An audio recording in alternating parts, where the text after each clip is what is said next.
अस्सलाम वालेकुम dear students. तो आज का जो हमारा लेक्चर है वो है laws of Boolean algebra.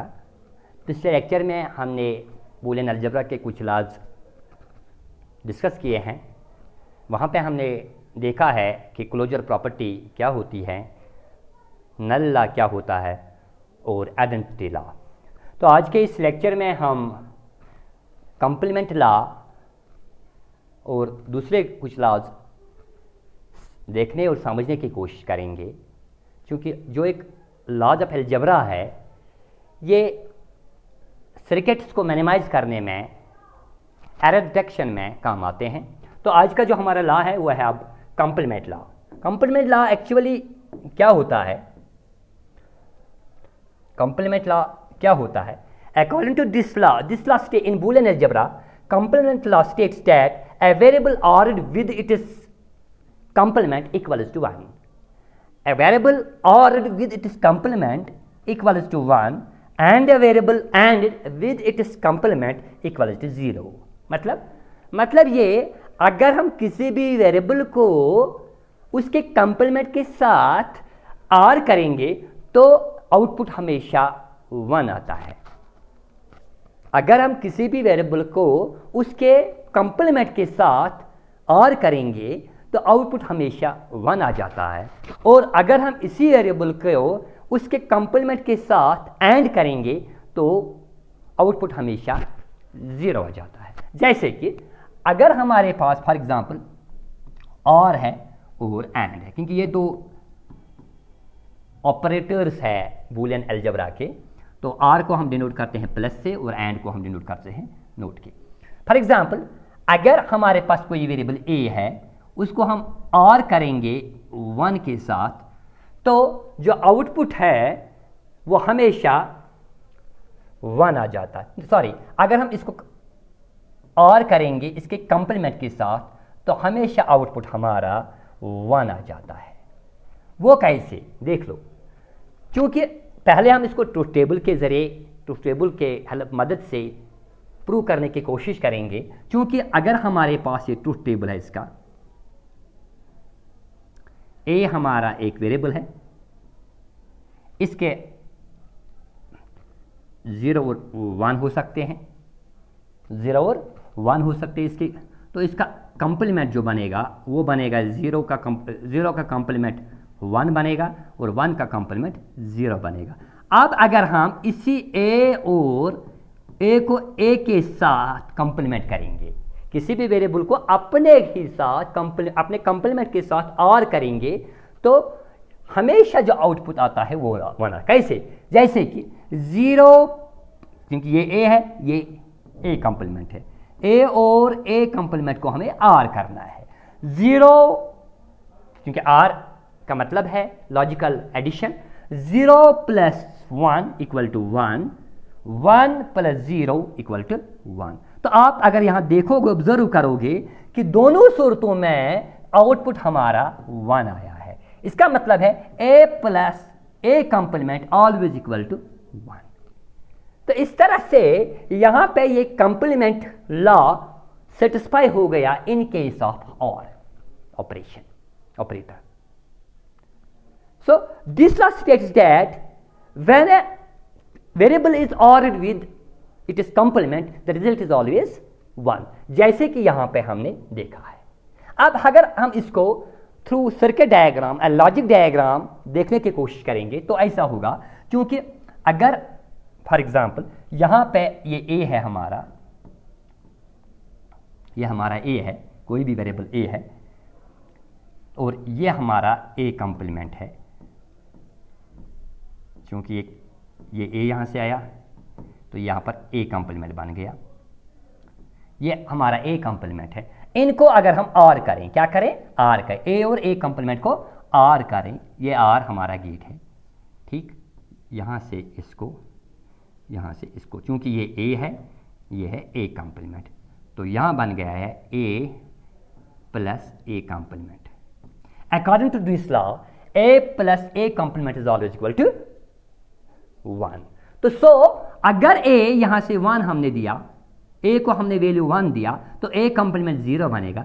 0 + 1 equal to 1, तो देखोगे यहाँ पे यह आउटपुट भी 1 आया और ए भी 1 आ गया। इसका मतलब है ऑलवेज इक्वल टू 1। अगर हम अब ए को 0 करेंगे, ए को 0, इसका कंप्लीमेंट क्या बनेगा? 1 बनेगा।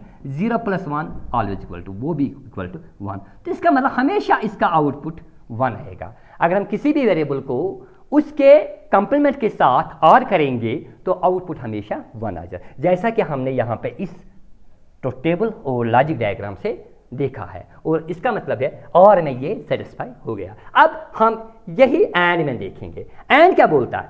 अकॉर्डिंग टू दिस लॉ, अगर हम किसी भी वेरिएबल को उसके कंप्लीमेंट के साथ एंड करेंगे तो आउटपुट हमेशा 0 आएगा। जैसे कि एंड में हम देख लेंगे। अब अगर ए एक वेरिएबल है, उसको एंड करेंगे इसके कंप्लीमेंट के साथ, तो आउटपुट हमेशा 0 आएगा। अब हम इसको ट्रुथ टेबल के जरिए, ट्रुथ टेबल की मदद से प्रूव करने की कोशिश करेंगे। जैसे कि अगर हमारे पास एक वेरिएबल ए है, क्योंकि हमारे पास एक वेरिएबल है, combination account to formula 2 raise power n equal to 2 raise power, क्योंकि वेरिएबल एक ही है 1, 2 होंगे, वो क्या होंगे? 0 और 1 होंगे। तो इसका एक कंप्लीमेंट क्या बनेगा? कंप्लीमेंट का काम ही है नेगेशन करना, नेगेट करना, 0 को 1 बनाना और 1 को 0 बनाना। जैसे कि हमारा 0 जो है वो क्या बनेगा? 1 बनेगा, 1 जो है वो क्या बनेगा? 0 बनेगा। अब हम देख लेंगे ए, अगर हम एंड करेंगे इसको ए कंप्लीमेंट से, क्योंकि जो एंड है, एंड ऑपरेटर, वो होती है लॉजिकल मल्टीप्लिकेशन। दैट मीन्स हमें इन दोनों को मल्टीपल करना है, लॉजिकली मल्टीप्लाई करना है। जैसे कि 0 × 1 इक्वल टू 0, ठीक, 1 × 0 इक्वल टू 0। अगर आप यहां पर ऑब्जर्व करोगे इस ट्रुथ टेबल को, तो you will find that there A dot A complement is always equal to 0, जैसे कि यहां पर हमने बताया है, जैसे कि हमारे कंप्लीमेंट लॉ कह रहा है। तो इस तरह से with the help of the truth table we have proved this complement law. Okay, अगर अब हम इसी को with the help of the logic diagram देखेंगे। अगर लॉजिक डायग्राम हम एंड की बनाएंगे, A dot A complement equal to 0, ये है ना। तो यहाँ पे हम एक वेरिएबल ए लेंगे, ये हमारा ए है, दूसरा हम लेंगे इसका कंप्लीमेंट, ए कंप्लीमेंट, ये बन गया ए कंप्लीमेंट, ये हमारा ए है। इसको क्या करना, हमें एंड करना है, इसको क्या करना है, हमें एंड करना है। जैसे कि ये हमारा ए है, ये है हमारा ए कंप्लीमेंट, तो यहाँ पर क्या आएगा? ए डॉट ए कंप्लीमेंट, ठीक। अगर ए 0 है, फॉर एग्जाम्पल अगर ए 0 है, तो 0 का कंप्लीमेंट क्या बनेगा? ये 1 होगा। 0 × 1 क्या आएगा? 1 आएगा, सॉरी 0 आएगा। तो इसका मतलब आउटपुट हमेशा 0 आएगा। अगर हम अब a को 1 की जगह 0 की जगह 1 लेंगे, तो 1 का कंप्लीमेंट क्या बनेगा? 0 बनेगा। तो 1 × 0 क्या बनेगा? 0 बनेगा। तो यहां से with the help of this logic diagram और circuit diagram, it has been proved that when a variable is ANDed with this complement, the result is always 0। So the complement law satisfies. अब हम दूसरा law इसका देख लेंगे।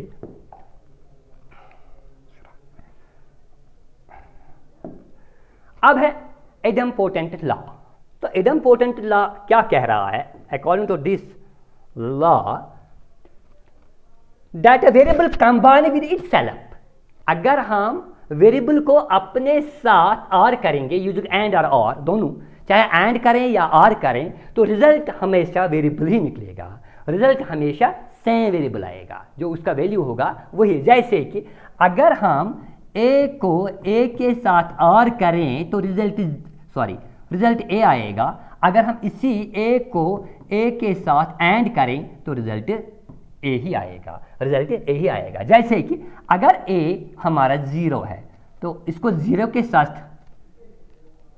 और करें तो रिजल्ट 0 आएगा। दैट मीन्स ए 0 था तो ये भी ए 0 बन गया, तो रिजल्ट भी 0।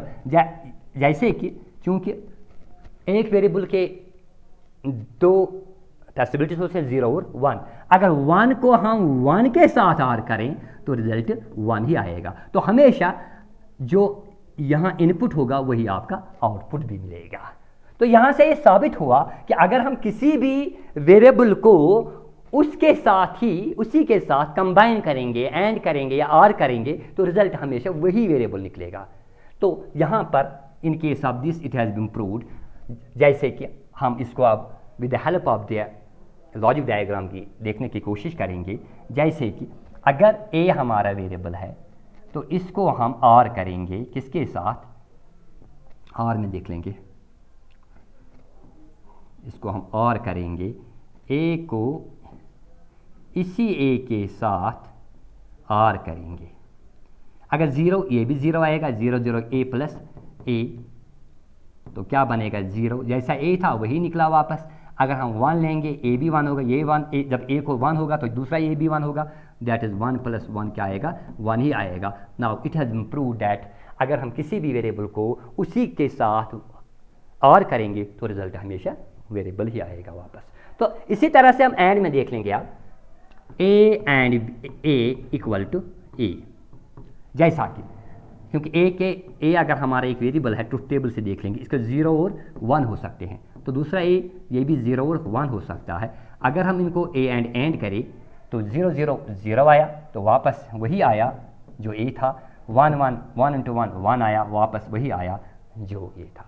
तो चाहे इस तरह से with the help of the truth table we have proved this idempotent law. अब हमारे पास तीसरा लॉ है इसका, पांचवा लॉ है इसका, वो है हमारा कम्यूटेटिव लॉ।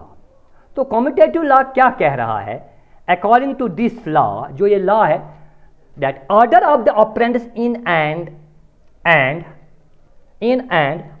और operation does not effect the result. इसका मतलब है अगर हम कम्यूटेटिव लॉ यहां पर देख लेंगे, ए एक वेरिएबल है, इसको दूसरा वेरिएबल बी है, वो इक्वल टू होता है बी प्लस ए एंड में, और में। इसी तरह से एंड में अगर हम देखेंगे A and B equal to B and A, तो इस्लाम में क्या होता है, इस्लाम में actually position of variables get changed. अगर हम कम्यूटेटिव लॉ कहता है अगर हम वेरिएबलों का पोजीशन चेंज करेंगे तो रिजल्ट पे कोई फर्क नहीं पड़ता है। अगर हम यहां पर इसको देख लेंगे अब with the help of the truth table, हम इसको समझने की कोशिश करेंगे, क्योंकि हमारे पास दो वेरिएबल्स है, एक है ए दूसरा है बी। तो according to the formula 2⁻1 that mean 2⁻n यहाँ पर है 2 इक्वल टू 4। तो हर एक वेरिएबल के 4 पॉसिबिलिटीज हो सकते हैं। कितने हो सकते हैं, 4 पॉसिबिलिटीज हो सकते हैं। वो क्या हो सकता है 0 0 1 1 0 1 0 1। ठीक, अब हम लेफ्ट हैंड साइड में जाएंगे, क्योंकि ये हमारा LHS है, ये हमारा RHS है। With the help of this truth table we will see whether the LHS is equal to RHS। क्या LHS RHS है, क्या ये लॉ सेटिस्फाई हो रहा है या नहीं हो रहा है। तो पहले हम LHS देख लेंगे, A प्लस B, ये हमारा, ये क्या हमारा, ये हमारे इनपुट्स है, ये हमारा LHS है। ठीक, LHS देख लेंगे, A और B को क्या करेंगे, R करेंगे, दैट इज लॉजिकल मल्टीप्लिकेशन करेंगे। 0 + 0 0 आएगा, 0 + 1 1 आएगा, 1 + 0 1 आएगा, 1 + 1 1 आएगा।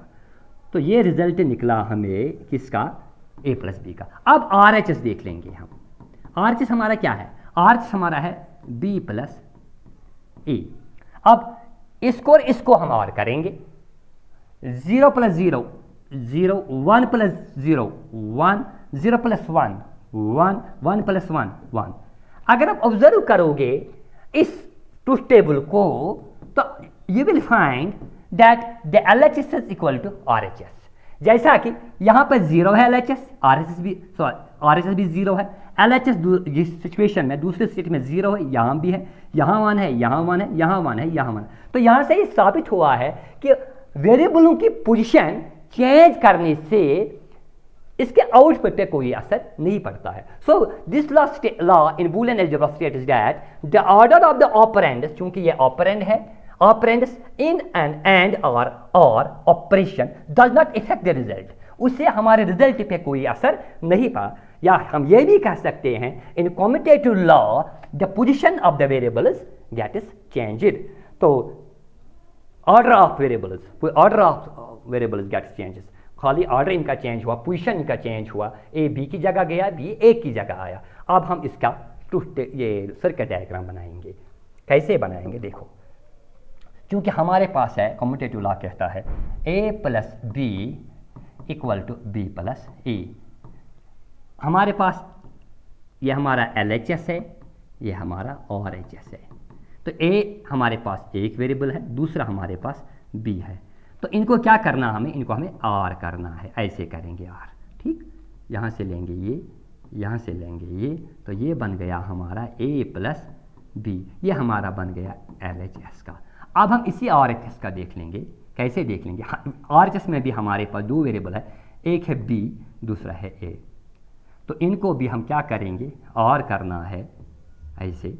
यहाँ से एक कनेक्शन लेंगे, यहाँ से दूसरा लेंगे, तो ये बन गया b plus A. This is the circuit और लॉजिकल सर्किट डायग्राम ऑफ और रिप्रेजेंटेशन हम कहेंगे, और presentation of commutative law.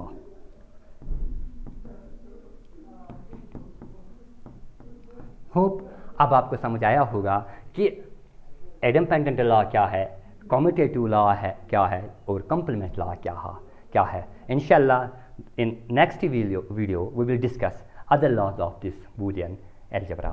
Till next video, goodbye, take care.